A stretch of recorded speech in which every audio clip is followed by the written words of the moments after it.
Hi, I'm Oleg Bobrov, game designer of the Gravewood High. Now I will tell you about the level made by our team. This is the level that comes right after the tutorial level. When climbing, the player is forced to look up, since it's the only way to climb the rope to look up and hold down the W button. It is a good way to make sure that the player sees our scripted event. There is also an animated lightning bolt at the top that additionally draws attention. Here we introduce the goal, get into the tower from which our friends are screaming. Here, the player sees a small area to explore with several points of interest. The player may draw his attention to a welcome stele that informs him that it is Gravewood High School, or to the electric generator with bright red wires in distance, or the entrance to the school itself. We don't care in what order the players explore these points of interest, which is why we let the player explore them in any order. Also, if the player dies, he will start in the schoolyard again and get a chance to explore the point of interest they missed.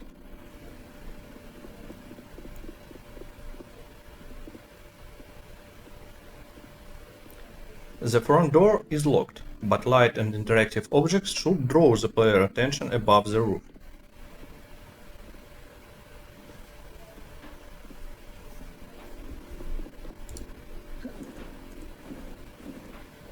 Here, the player can find a wrench. By picking it up, the player immediately finds an entity, with which to use it. Based on the result of play test, we made them red, so they will definitely attract the player attention. This way, without any additional training, the players learn the primary use of this tool. We climb through a long straight vent. It's made their way on purpose. In it, with some glance, the screamer appears. It does not appear every time we crawl through it. This guarantees the emotion of going through it again. Our important goal was to make exciting school that would be fun to explore, so we tried to come up with as many interesting and unusual rooms as possible. So, the player drops into the janitor back room and finds a note, in which he learns that the tower is somehow connected to the game main antagonist, Teacher Hyde. We fuel the player interest in what happened in the tower with our friends and what we might find there. There is also a large and oddly unstable structure made of school desks.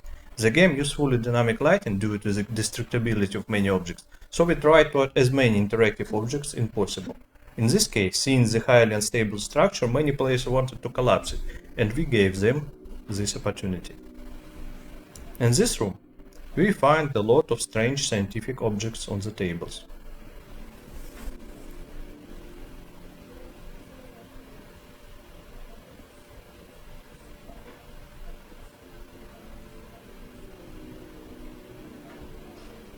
Some scientific objects is interactable.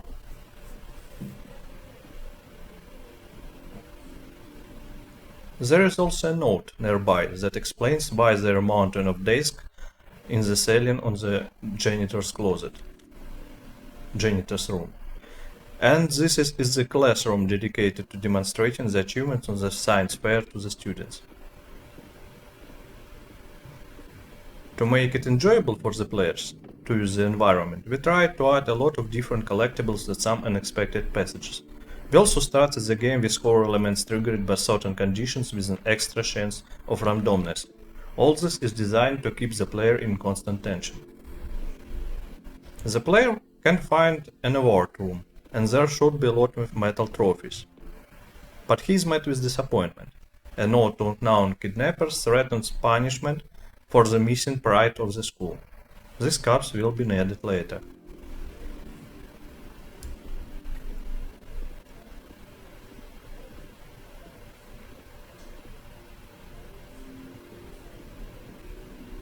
We see an elevator.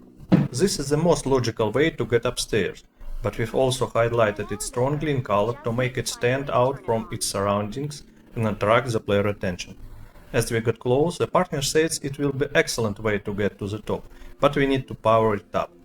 However, there is no visible way to start the elevator. Here the player can remember the generator he saw on the street and goes to start the search from there. If the player has not approached the generator before, the red wire leading to the wall outside will tell the player where to start his search. It also connects the electrical device in the classroom to the generator. After the players enter this room, the teacher comes to this location. In the early stage of development, the teacher was in this location from the beginning, but due to small size of the location, exploring it while avoiding teacher became difficult for many players.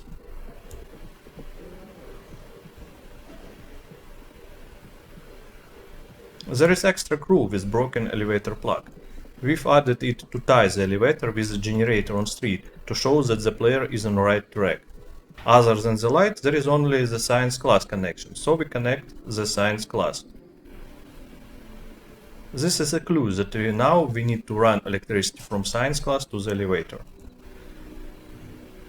The player would turn off some of the school lights by reconnecting the wire. We wanted to give players the opportunity to influence the world of the game as much as possible. So by reconnecting the wire from the lights to the science classroom, the school lights are turned off and only standalone lighting source remain.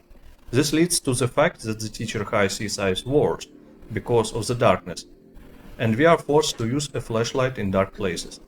This can attract the teacher. Thus, the player changes the balance of the game by himself. Back in science class, we see that the Tesla electrical device is working, and its lighting is striking towards the metal goblet. This is visual clue to the player on exactly how to bring electricity to the elevator switchboard. You can use other metal goblets or metal objects to make an electrical path to the elevator switchboard. In the playtest, we saw the routing electricity to the elevator becomes quite a chore for many players. To make it less predictable, we added interaction of electricity with certain appliances along the way. For example, electricity can power up the TV and attract its teacher. Also, we want to make a connection between the electricity and the vending machine, but didn't have time to do it. It was planned that the vending machine would react by throwing out large number of cans. Unfortunately, we do not have time to do this, but in the future it's also planned to implement an update. So, we need more cups. I'm trying to take them.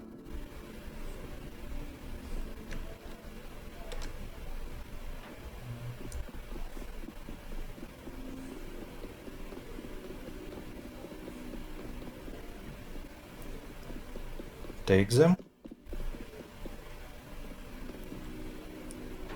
Okay, I need to hide.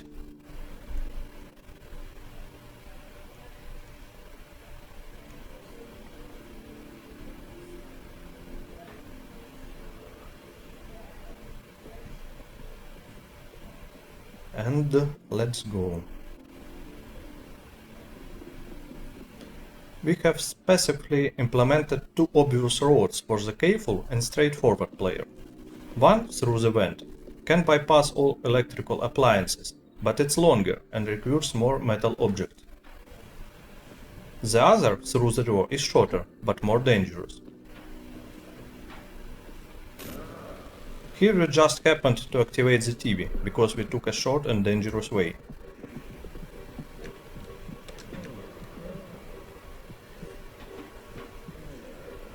We added different roads to all targets, rather than forcing you to use only option provided by the developer.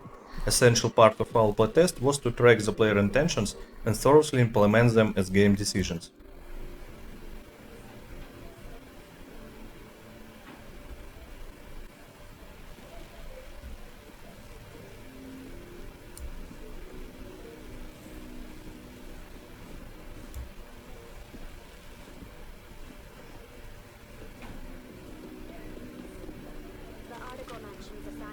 Now I show you some game secrets.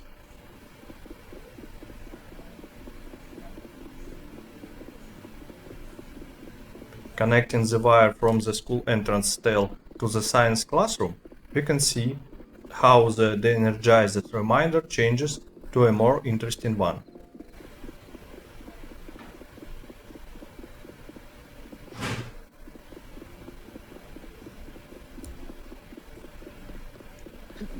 There are hidden optional puzzles too.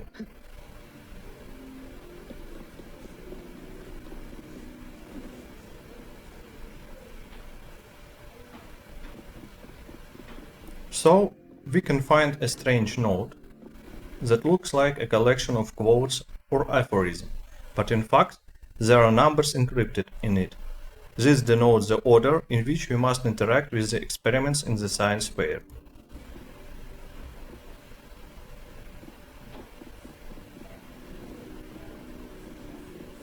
Doing everything right, we get into a strange and unusual room with extraordinary architecture.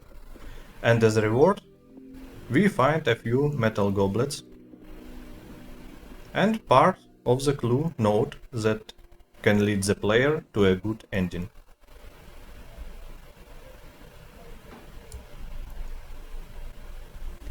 Too bad we didn't have enough time to implement all of our ideas at this level. This level was created by 2.5 people in only few months. We were very pressed for time.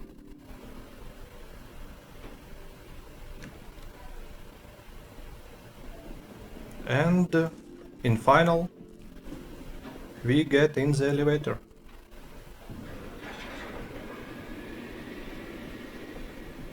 It's all. Thank you for watching and bye.